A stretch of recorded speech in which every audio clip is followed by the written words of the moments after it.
Paul Deanno has been keeping a very close eye on the wind conditions and what's happening out there. Paul. Hey guys, got to start with this picture from our Santa Monica camera, and I want to show you what wind can do to a fire. Started as a 20-acre fire up here, up in the Santa Monica mountains, but we know it's not going to stay there because of the winds that are outside right now. They're blowing from the north to the south. That's a problem because from the mountains moving quickly into a populated area. But the problem is when the wind is so strong, a fire does not evacuate its smoke up, it hugs the ground. And within that smoke, embers. And the embers are like mini little fires waiting to happen.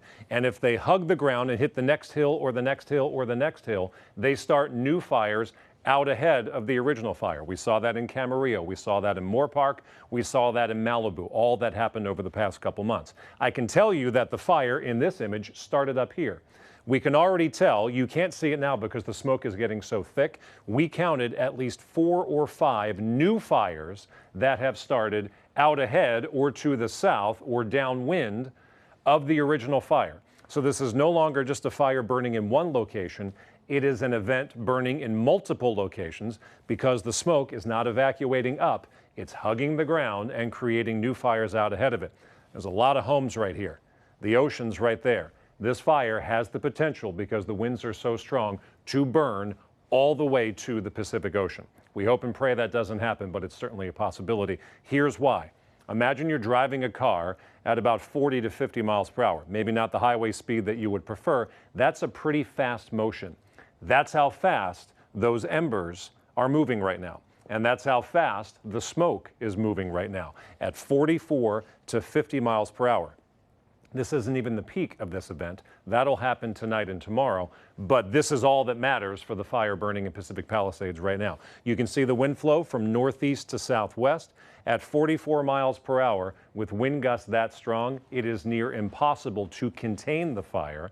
The hope is that the tankers that are flying and the helicopters that are flying can put out enough of the flames so we can minimize the amount of embers that are sent up into the sky that would create new fires downwind. But worst case scenario, fire burning upstream, smoke now blowing toward a populated area, and wind that basically makes the fire uncontrollable. All of that is coming together right now. So we'll look at what we can expect moving forward. Temperatures are in the mid-60s. The wind is coming from the north to south, pushing that fire toward Pacific Palisades and toward the PCH and eventually toward the Pacific Ocean. Another view, this from our Malibu camera. You can see how the smoke is not evacuating up.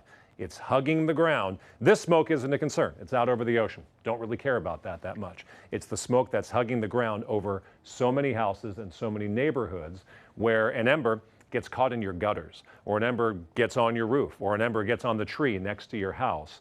And that's how one fire becomes multiple fires in a matter of minutes. So we'll be watching it, but frankly, the weather's not going to get better for the next 18, 24 hours. So it's going to be a very critical firefight, and we just hope we can get everybody out. We're going to lose some homes from this, but we want to make sure people are safe, because we can't replace people. We can replace property. Guys, back to you.